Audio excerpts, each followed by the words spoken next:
Powerful minds.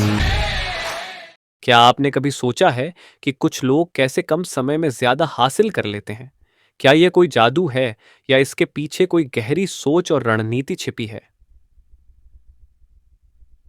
Charles डुहिग की किताब smarter faster better, the transformative power of real productivity आपके इन्हीं सवालों का जवाब देती है। चार्ल्स डुहिग, जिन्हें उनकी पिछली किताब द पावर ऑफ हैबिट के लिए भी सराहा गया है, इस पुस्तक में उस रहस्य को उजागर करते हैं जिससे साधारण लोग असाधारण बन जाते हैं। ये किताब आपको यह समझने में मदद करेगी कि असली प्रोडक्टिविटी का मतलब सिर्फ ज्यादा काम करना नहीं, बल्कि समझदारी से काम करना है। डुहिग हमें उन अनकहे सिद्धांतों से रूबरू कराते हैं जो सफलता और असफलता के बीच का अंतर बनाते हैं। चाहे वह प्रेरणा हो, फोकस हो या फिर सही निर्णय लेने की कला, हर पहलू पर यह किताब आपके सोचने का तरीका बदल देगी। तो क्या आप तैयार हैं अपनी जिंदगी को एक नई दिशा देने के लिए? तो चलिए शुरू करते हैं। अध्याय 1, प्रेरणा, मोटिवेशन, विस्तृत वर्णन। प्रेरणा वह शक्ति है जो हमें किसी कार्य को शुरू करने, उसे जारी रखने और अंत तक पहुंचाने की ऊर्जा देती है। लेकिन कई बार हमें प्रेरणा की कमी महसूस होती है, खासकर जब कार्य कठिन हो या हम अपनी परिस्थितियों पर नियंत्रण महसूस न करें। इस अध्याय में चार्ल्स डुहिग इस बात पर जोर देते हैं कि प्रेरणा केवल भीतर से नहीं आती, बल्कि उसे जागृत और नियंत्रित भी किया जा सकता है। प्रेरणा का स्रोत, विकल्प और नियंत्रण। हम अक्सर सोचते हैं कि प्रेरणा एक रहस्यमय शक्ति है जो हमें अचानक काम करने के लिए प्रेरित करती है। लेकिन डुहिग का मानना है कि असली प्रेरणा हमारे पास नियंत्रण और विकल्प होने की भावना से आती है। जब हमें लगता है कि हमारे पास निर्णय लेने की स्वतंत्रता है, तब हम अधिक प्रेरित महसूस करते हैं। उदाहरण के लिए, मरीन कॉर्प्स की ट्रेनिंग में नए भर्ती हुए सैनिकों को छोटे छोटे निर्णय खुद लेने की आज़ादी दी जाती है, जैसे कि अपने शूज की पॉलिश का तरीका या किस प्रकार खुद को तैयार करना है। ये छोटे छोटे विकल्प उन्हें आत्मविश्वास देते हैं और एक बड़ी जिम्मेदारी लेने के लिए तैयार करते हैं। मरीन कॉर्प्स का उदाहरण, छोटे निर्णय, बड़ी प्रेरणा। मरीन कॉर्प्स की ट्रेनिंग में नए सैनिकों को यह सिखाया जाता है कि हर छोटे से छोटे कार्य में भी आत्मनिर्भरता होनी चाहिए। जैसे ही सैनिक यह समझने लगते हैं कि उनके पास खुद के निर्णय लेने की स्वतंत्रता है, उनका आत्मसम्मान और आत्मविश्वास बढ़ जाता है। यह प्रक्रिया उन्हें प्रेरित करती है और उनकी सोच को एक नई दिशा देती है। जब व्यक्ति को यह एहसास होता है कि उसके कार्यों का परिणाम उसके हाथ में है, तो उसे अपनी प्रेरणा को जागृत करने के लिए किसी बाहरी कारक की आवश्यकता नहीं होती। प्रेरणा को प्रज्वलित करने की रणनीति, आत्मनिर्णय की भावना। डुहिग बताते हैं कि हमें अपनी दिनचर्या में छोटे छोटे आत्मनिर्णय शामिल करने चाहिए ताकि हम अपनी प्रेरणा को जागृत रख सकें। उदाहरण के लिए, अपने कार्य की योजना बनाते समय अपने आप से पूछें, मैं इसे कैसे करना चाहूंगा? यह छोटा सा प्रश्न आपको अपनी जिम्मेदारी का एहसास दिलाता है और काम को करने का उत्साह बढ़ाता है। एक अन्य उदाहरण के रूप में उन्होंने एक शिक्षक की कहानी साझा की है जो अपने छात्रों को किसी भी समस्या का हल खुद खोजने के लिए प्रेरित करता है। शिक्षक ने पाया कि जब छात्रों को निर्णय लेने की आजादी दी गई, तो वे न केवल अधिक सीखने लगे, बल्कि अधिक आनंदित और उत्साही भी दिखाई दिए। प्रेरणा और स्वायत्तता, व्यक्तिगत और पेशेवर जीवन में उपयोग। किसी भी कार्य क्षेत्र में जब कर्मचारियों को उनके कार्य के प्रति स्वायत्तता दी जाती है, तो उनकी उत्पादकता और कार्य के प्रति समर्पण कई गुना बढ़ जाता है। एक बड़े व्यवसाय का उदाहरण लेते हुए डुइग ने एक कॉल सेंटर का जिक्र किया है, जहां कर्मचारियों को अपने स्क्रिप्ट्स में बदलाव करने की अनुमति दी गई थी। इस छोटे से परिवर्तन ने उनकी कार्य प्रदर्शन और ग्राहक संतुष्टि को बड़े पैमाने पर सुधार दिया। अध्याय 2, टीम, टीम्स, विस्तृत वर्णन। टीम के काम करने का तरीका केवल उनके सदस्यों की व्यक्तिगत क्षमताओं पर निर्भर नहीं करता, बल्कि इस बात पर निर्भर करता है कि टीम के सदस्य एक दूसरे के साथ कैसे बातचीत करते हैं, उनका आपसी विश्वास कैसा है और टीम का कार्य करने का तरीका क्या है। डुहिग इस अध्याय में बताते हैं कि सफल टीमें वे होती हैं जिनमें मनोवैज्ञानिक सुरक्षा होती है, जहां हर सदस्य अपनी राय स्वतंत्र रूप से व्यक्त कर सकता है। गूगल के प्रोजेक्ट अरिस्टोटल का अध्ययन। गूगल ने अपनी सबसे सफल टीमों का अध्ययन करने के लिए प्रोजेक्ट अरिस्टोटल की शुरुआत की। अध्ययन का उद्देश्य यह पता लगाना था कि कुछ टीमें दूसरों की तुलना में इतनी सफल क्यों होती हैं। शोध से यह पता चला कि सबसे सफल टीमों में मनोवैज्ञानिक सुरक्षा एक महत्वपूर्ण तत्व था। इसका मतलब है कि टीम के सदस्य एक दूसरे के साथ ईमानदारी से और बिना किसी डर के संवाद कर सकते हैं।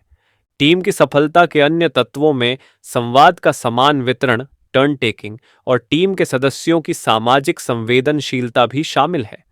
जब सदस्य यह महसूस करते हैं कि उनकी बातें सुनी जाती हैं और सम्मान के साथ उनका विचार किया जाता है, तो वे अधिक प्रेरित महसूस करते हैं और टीम के प्रति अपना सर्वश्रेष्ठ देने के लिए तैयार रहते हैं। टीम नॉर्म्स और कार्यशैली सफलता के आधार।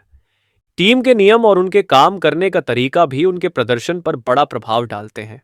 उदाहरण के लिए, अगर टिम का सामान्य नियम है कि हर सदस्य को बैठक में बोलने का मौका मिलेगा, तो यह नियम टीम को अधिक जुड़ाव और समर्पण की भावना देता है।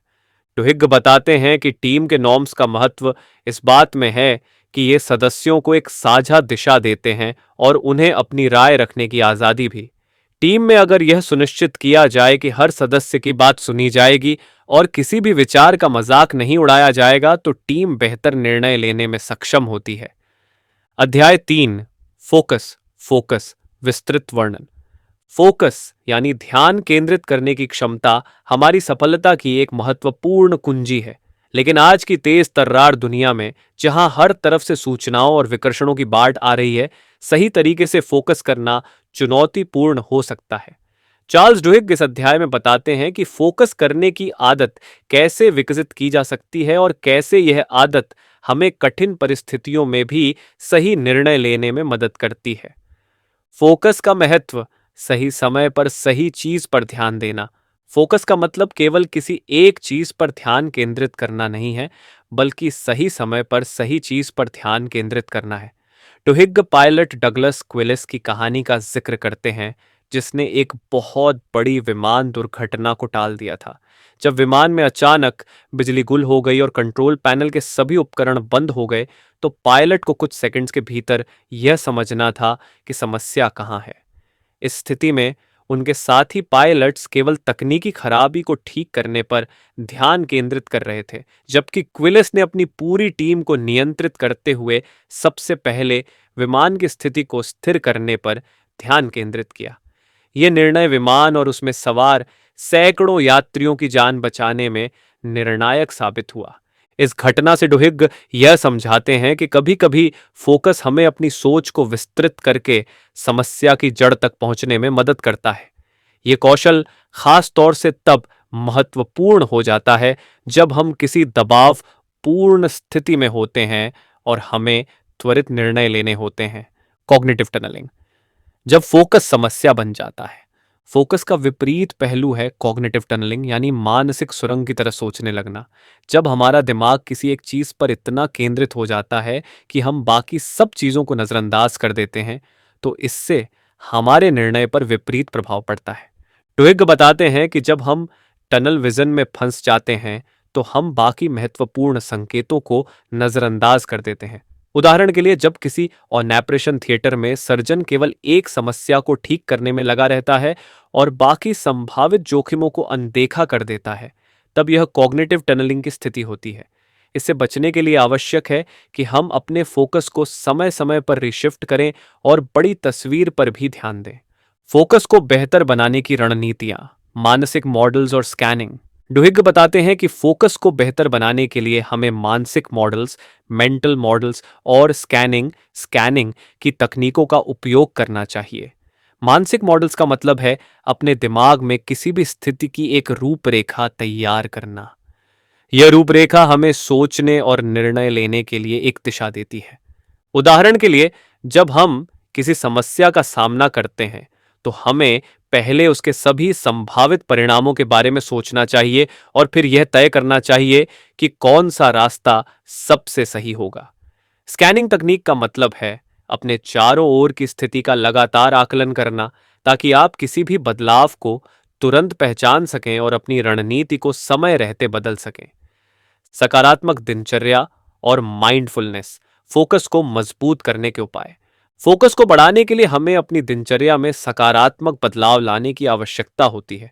माइंडफुलनेस एक ऐसी तकनीक है जो हमें अपने ध्यान को केंद्रित और नियंत्रित रखने में मदद करती है। माइंडफुलनेस का अभ्यास करके हम अपनी मानसिक स्थिति को स्थिर और शांत बना सकते हैं, जिससे हमारा फोकस बेहतर होता है। डुइग ये भी बताते हैं कि दिन की शुरुआत में ही अपने कार्यों की प्राथमिकता तय करना और एक समय में एक ही काम पर ध्यान देना फोकस को मजबूत करने के लिए अत्यधिक प्रभावी है। जब हम छोटे छोटे लक्ष्यों को पूरा करने पर ध्यान देते हैं तो हमारा दिमाग बड़ी और जटिल समस्याओं के लिए तैयार रहता है। अध्याय 4, लक्ष्य निर्धारण, गोल सेटिंग, विस्तृत वर्णन। लक्ष्य निर्धारण सफलता की नींव है, लेकिन केवल लक्ष्य बनाना ही पर्याप्त नहीं है। सही तरीके से लक्ष्य बनाना और उन पर काम करना सबसे महत्वपूर्ण है। इस अध्याय में डुहिग बताते हैं कि किस प्रकार स्मार्ट लक्ष्यों और स्ट्रेच गोल्स का संतुलन हमें बेहतर परिणामों की ओर ले जाता है। स्मार्ट लक्ष्य, स्पष्टता और मापनीयता के महत्व। स्मार्ट लक्ष्य प्रणाली का मतलब है स्पेसिफिक, विशिष्ट, मेजरेबल, मापनीय, अचीवेबल, प्राप्य, रेलेवेंट, प्रासंगिक और टाइम बाउंड, समयबद्ध। स्मार्ट लक्ष्यों का सबसे बड़ा लाभ यह है कि ये स्पष्ट होते हैं और इन्हें मापा जा सकता है। जब हमें पता होता है कि हमें क्या करना है और कब तक करना है, तो हमारा ध्यान अपने आप उस दिशा में केंद्रित हो जाता है। उदाहरण के लिए, अगर आपका लक्ष्य है कि मैं फिट होना चाहता हूं, तो यह लक्ष्य अस्पष्ट है और इसकी प्रगति को मापना मुश्किल है। लेकिन अगर आप इसे स्मार्ट तरीके से लिखें, जैसे कि मैं 3 महीने में 10 किलो वजन कम करना चाहता हूं, तो यह स्पष्ट, मापनीय और समयबद्ध हो जाता है। स्मार्ट लक्ष्यों से हमें अपने प्रगति को ट्रैक करने और आवश्यकता अनुसार अपने प्रयासों को समायोजित करने में मदद मिलती है। स्ट्रेच गोल्स, सीमाओं को चुनौती देना। स्मार्ट लक्ष्यों के साथ साथ डुहिग स्ट्रेच गोल्स की महत्ता पर भी प्रकाश डालते हैं। स्ट्रेच गोल्स वे हैं जो हमें हमारी सीमाओं को पार करने के लिए प्रेरित करते हैं। ये लक्ष्य आमतौर पर कठिन और महत्वाकांक्षी होते हैं और हमें असाधारण प्रयास करने के लिए मजबूर करते हैं। उदाहरण के लिए, जनरल इलेक्ट्रिक के सीईओ जैक वेल्च ने अपनी कंपनी में स्ट्रेच गोल्स का उपयोग करके कर्मचारियों को चुनौती दी कि वे अपनी क्षमता से बढ़कर प्रदर्शन करें। इन लक्ष्यों का उद्देश्य न केवल व्यवसाय को नई ऊंचाइयों पर ले जाना था, बल्कि कर्मचारियों को अपनी व्यक्तिगत क्षमताओं का एहसास भी कराना था। स्ट्रेच गोल्स हमें उन बाधाओं को तोड़ने के लिए प्रेरित करते हैं जिन्हें हम असंभव समझते हैं। लक्ष्य निर्धारण की कला, स्मार्ट और स्ट्रेच का संतुलन। डुहिग यह समझाते हैं कि हमारी सफलता के लिए स्मार्ट और स्ट्रेच लक्ष्यों का सही संतुलन अत्यंत आवश्यक है। स्मार्ट लक्ष्य हमें रोजमर्रा के कार्यों को व्यवस्थित रूप से पूरा करने में मदद करते हैं, जबकि स्ट्रेच गोल्स हमें अपनी सीमाओं से आगे जाने के लिए प्रेरित करते हैं। दोनों प्रकार के लक्ष्यों को मिलाकर हम एक ऐसी कार्य योजना बना सकते हैं जो हमें न केवल अनुशासित रखती है, बल्कि हमारी महत्वाकांक्षाओं को भी पूरा करती है। अध्याय 5, दूसरों का प्रबंधन, मैनेजिंग अदर्स, विस्तृत वर्णन। किसी टीम या संगठन का प्रबंधन करना एक चुनौतीपूर्ण कार्य है। यह केवल निर्देश देने या काम करवाने से संबंधित नहीं है, बल्कि यह इस बात पर निर्भर करता है कि एक नेता अपने सहयोगियों के साथ कैसा व्यवहार करता है, उन्हें कैसे प्रेरित करता है और उनकी क्षमता को कैसे बाहर लाता है। चार्ल्स डुहिग इस अध्याय में इस बात पर जोर देते हैं कि सफल प्रबंधन का राज एक कोच की तरह नेतृत्व करने में छिपा है, जहां आप लोगों को सिर्फ दिशा नहीं दिखाते, बल्कि उन्हें अपनी क्षमता पहचानने के लिए प्रोत्साहित करते हैं। प्रबंधन की कला, लीडर बने, बॉस नहीं। प्रबंधन का मतलब केवल काम बांटना और परिणाम की उम्मीद करना नहीं है। एक प्रभावी लीडर वह होता है जो टीम के सदस्यों को प्रेरित करता है और उनके व्यक्तिगत विकास में भी योगदान देता है। डुहिग कहते हैं कि एक लीडर का मुख्य कार्य लोगों को यह महसूस कराना होता है कि वे भी संगठन के लिए महत्वपूर्ण हैं और उनके विचारों का मूल्य है। टुहिग एक शिक्षक की कहानी बताते हैं जिसने अपने छात्रों को सीखने का तरीका सिखाने के बजाय उन्हें स्वयं समस्याओं को हल करने के लिए प्रेरित किया। उसने अपने छात्रों को स्वतंत्र रूप से सोचने और उनके विचारों को साझा करने का मौका दिया। परिणाम स्वरूप उसके छात्र अधिक आत्मविश्वासी और जिज्ञासु बन गए। इसी तरह एक अच्छा प्रबंधक अपने टीम के सदस्यों को सोचने और निर्णय लेने के लिए प्रोत्साहित करता है, जिससे उनका आत्मसम्मान बढ़ता है और वे अधिक रचनात्मक तरीके से कार्य कर सकते हैं। प्रेरणा का संचार, स्पष्ट संवाद और फीडबैक का महत्व। टीम के प्रबंधन में संवाद की भूमिका अत्यंत महत्वपूर्ण होती है। एक सफल प्रबंधक हमेशा स्पष्ट और ईमानदार संवाद करता है। संवाद का उद्देश्य केवल सूचनाओं का आदान प्रदान नहीं है, बल्कि यह समझना भी है कि टीम के सदस्य कैसा महसूस कर रहे हैं। जब लीडर खुलकर बातचीत करते हैं और टीम के सदस्यों से उनकी राय पूछते हैं, तो यह सदस्यों के आत्मसम्मान और सहभागिता की भावना को बढ़ाता है। फीडबैक भी एक महत्वपूर्ण भूमिका निभाता है। डुहिग बताते हैं कि फीडबैक हमेशा रचनात्मक होना चाहिए। फीडबैक का उद्देश्य सदस्यों को सुधारने में मदद करना है, न कि उन्हें नीचा दिखाना। सकारात्मक और समाधानपरक फीडबैक से लोग अपने प्रदर्शन को बेहतर बनाने के लिए प्रेरित होते हैं। प्रबंधन में सहानुभूति। एक कोच की तरह सोचें। सहानुभूति एक ऐसा गुण है जो एक प्रबंधक को एक कोच की तरह सोचने में मदद करता है। जब प्रबंधक अपने टीम के सदस्यों की भावनाओं और चुनौतियों को समझते हैं, तो वे उन्हें बेहतर समर्थन और मार्गदर्शन प्रदान कर सकते हैं। डुहिग एक कंपनी का उदाहरण देते हैं जहां एक टीम लीड ने अपनी टीम के सदस्यों के व्यक्तिगत जीवन की चुनौतियों को समझा और उनके कार्यशैली में आवश्यकता अनुसार लचीलापन प्रदान किया। इस कदम ने कर्मचारियों को न केवल अपनी कार्यक्षमता को बनाए रखने में मदद की, बल्कि उन्हें कंपनी के प्रति और अधिक वफादार भी बना दिया। टीम को प्रेरित करना, ऑटोनॉमी और मास्टरी का महत्व। प्रबंधन का एक और महत्वपूर्ण पहलू है टीम को ऑटोनॉमी, स्वतंत्रता देना और उनकी मास्टरी, निपुणता को बढ़ावा देना। जब कर्मचारियों को अपने काम करने का तरीका खुद चुनने की आजादी मिलती है, तो वे अधिक प्रेरित और रचनात्मक होते हैं। टुहिग ने यह सिद्धांत विभिन्न अध्ययनों और उदाहरणों से समझाया है कि स्वायत्तता के अभाव में कर्मचारियों का मनोबल गिर जाता है। कर्मचारियों की मास्टरी को बढ़ाने का मतलब है कि उन्हें लगातार सीखने और विकास करने के अवसर दिए जाएं। जब कर्मचारियों को यह महसूस होता है कि वे किसी काम में निपुण हो रहे हैं, तो वे उसे और बेहतर करने के लिए प्रेरित होते हैं। एक अच्छा प्रबंधक हमेशा अपनी टीम के विकास की दिशा में कार्य करता है। अध्याय 6, निर्णय लेना, डिसीजन मेकिंग, विस्तृत वर्णन। निर्णय लेना एक जटिल प्रक्रिया है, लेकिन सही निर्णय लेने की क्षमता ही हमें सफलता की ओर ले जाती है। इस अध्याय में डुहिग निर्णय लेने के विज्ञान पर प्रकाश डालते हैं और बताते हैं कि कैसे संभावनाओं का आकलन करना और योजना बनाना हमें बेहतर निर्णय लेने में मदद करता है। प्रोबेबिलिस्टिक थिंकिंग, निर्णय लेने की एक नई दिशा। प्रोबेबिलिस्टिक थिंकिंग यानी संभावित सोच हमें हर संभावित परिणाम पर विचार करने के लिए प्रेरित करती है। ये सोचने की प्रक्रिया हमें निर्णय लेने के दौरान हर संभावित विकल्प के लाभ और हानि का आकलन करने में मदद करती है। डुहिग इस तकनीक का उदाहरण देते हुए बताते हैं कि कैसे कुछ संस्थाएं अपने निर्णयों को अधिक सटीक और प्रभावी बनाने के लिए विभिन्न संभावित परिदृश्यों की योजना बनाती हैं। डुहिग एक एनालिटिक्स कंपनी की कहानी साझा करते हैं जिसने अपनी रणनीतियों को संभावित सोच के आधार पर बनाया। उन्होंने हर संभव परिणाम का आकलन किया और इसके आधार पर अपने निर्णय लिए, जिससे वे अपनी प्रतिस्पर्धा से आगे निकल सके। डिसीजन ट्री और बिहेवियरल मॉडल्स, निर्णय को सरल बनाना। डिसीजन ट्री और बिहेवियरल मॉडल्स का उपयोग करके निर्णय लेने की प्रक्रिया को सरल बनाया जा सकता है। डिसीजन ट्री एक ग्राफिक रिप्रेजेंटेशन है जो हमें यह देखने में मदद करता है कि किस निर्णय के क्या परिणाम हो सकते हैं। यह हमें हमारे विकल्पों को स्पष्ट रूप से देखने और सही निर्णय लेने में सहायक होता है। टोहिग बताते हैं कि निर्णय लेने की प्रक्रिया में हमारे पूर्वाग्रह भी एक बड़ी भूमिका निभाते हैं। इसलिए किसी भी निर्णय को लेते समय हमें अपने बिहेवियरल मॉडल्स को समझने की आवश्यकता है ताकि हम भावनात्मक या पूर्वाग्रह आधारित निर्णयों से बच सकें। सहज और तार्किक निर्णय दोनों का महत्व। डुहिग यह भी बताते हैं कि कभी कभी सहज ज्ञान, गट फीलिंग भी निर्णय लेने में सहायक हो सकता है।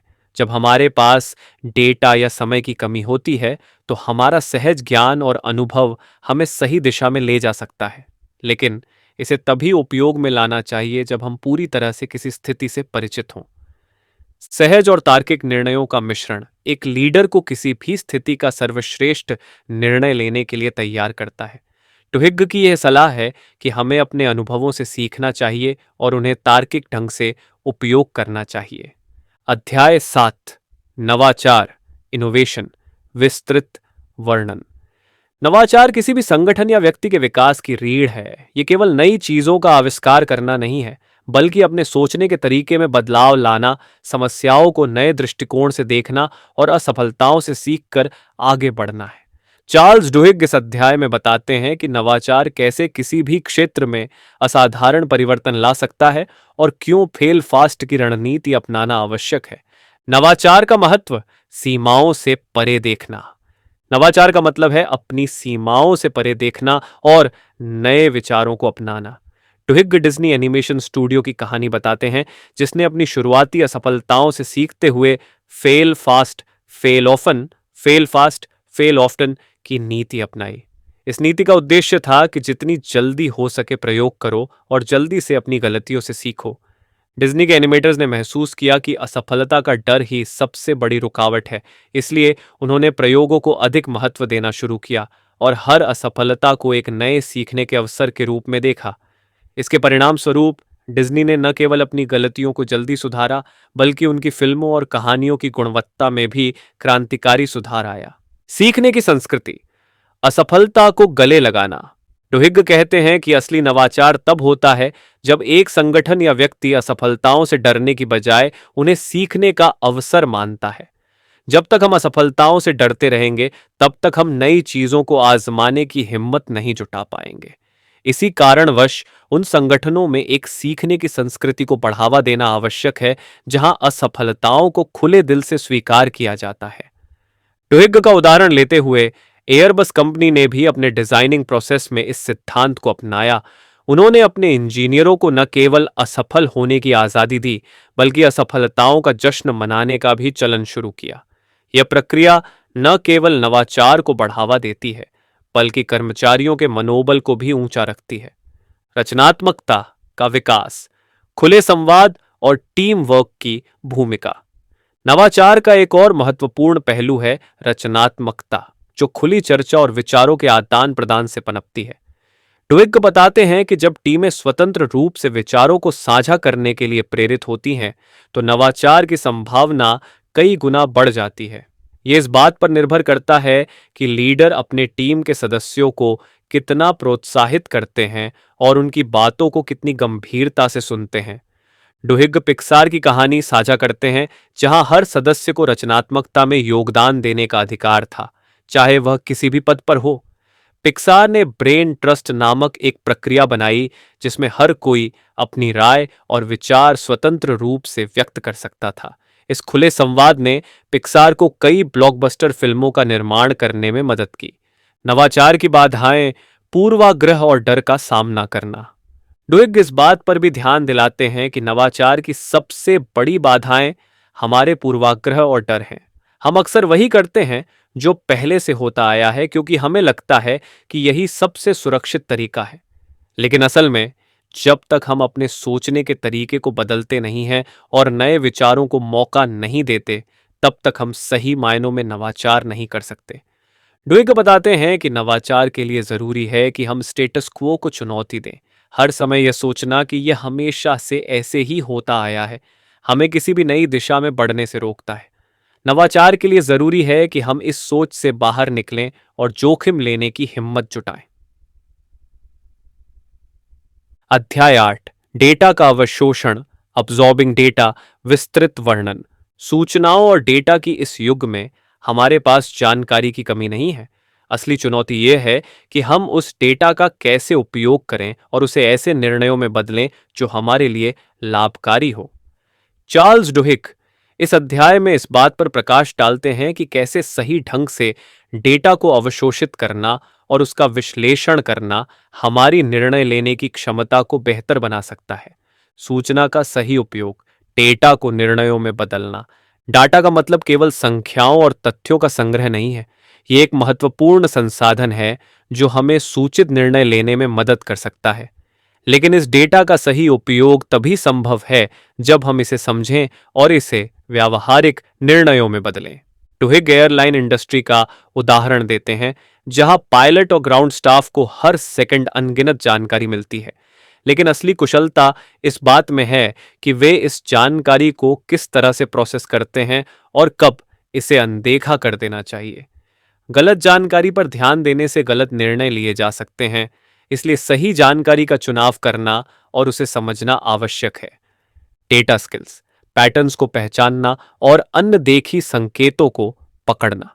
डेटा स्किल्स का मतलब केवल आंकड़े देखना नहीं है, बल्कि उन पैटर्न्स को पहचानना भी है जो डेटा के पीछे छुपे होते हैं। डुहिग बताते हैं कि डेटा से सही निष्कर्ष निकालने के लिए हमें अनदेखे संकेतों को भी पकड़ने की कोशिश करनी चाहिए। उदाहरण के तौर पर, एक वित्तीय संस्था ने अपने ग्राहकों के लेन देन डेटा का अध्ययन करके उनके भविष्य के व्यवहार का पूर्वानुमान लगाना शुरू किया। उन्होंने पाया कि ग्राहक के व्यवहार के कुछ पैटर्न थे जो भविष्य की खरीदारी या निवेश निर्णयों को संकेतित करते थे। इस प्रकार उन्होंने न केवल अपने ग्राहकों की जरूरतों को बेहतर समझा, बल्कि अपनी सेवाओं को भी अनुकूलित किया। डेटा के जाल से बचना, ओवर एनालिसिस का खतरा। डेटा का सही इस्तेमाल जितना जरूरी है, उतना ही जरूरी है यह समझना कि कब रुकना है। ओवर एनालिसिस यानी कि अधिक विश्लेषण की प्रवृत्ति से बचना चाहिए, क्योंकि इससे निर्णय प्रक्रिया धीमी हो सकती है। डुहिग यह सुझाव देते हैं कि डेटा के अवशोषण के बाद एक सीमित समय में निर्णय लेना आवश्यक है। अगर हम डेटा का अधिक विश्लेषण करते रहेंगे तो निर्णय लेने का सही समय हाथ से निकल सकता है। समापन, निष्कर्ष और आगे की राह। किताब के अंत में डुहिग सभी अध्यायों में बताए गए सिद्धांतों को एक साथ संजोते हैं और हमें यह समझाते हैं कि सफलता केवल मेहनत का परिणाम नहीं है, बल्कि यह सही सोच, रणनीति और निर्णय लेने की प्रक्रिया का नतीजा है। स्मार्टर फास्टर बेटर का असली मतलब है अपने दृष्टिकोण को इतना कुशल बनाना कि हम न केवल अपनी उत्पादकता को बढ़ा सकें, बल्कि अपनी जिंदगी को भी संतुलित और बेहतर बना सकें। टुहिग हमें यह सीख देते हैं कि उत्पादकता के सिद्धांतों को अपने जीवन में शामिल करके हम असाधारण परिणाम प्राप्त कर सकते हैं। चाहे वह प्रेरणा की शक्ति हो, टीम के साथ तालमेल हो, फोकस बनाए रखना हो या नवाचार को बढ़ावा देना, हर सिद्धांत हमें एक बेहतर और सफल व्यक्ति बनने में मदद करता है। आशा करते हैं कि यह वीडियो आपको काफी पसंद आया होगा। तो ऐसे और वीडियोस के लिए बने रहिए हमारे चैनल पावरफुल माइंड्स के साथ। धन्यवाद।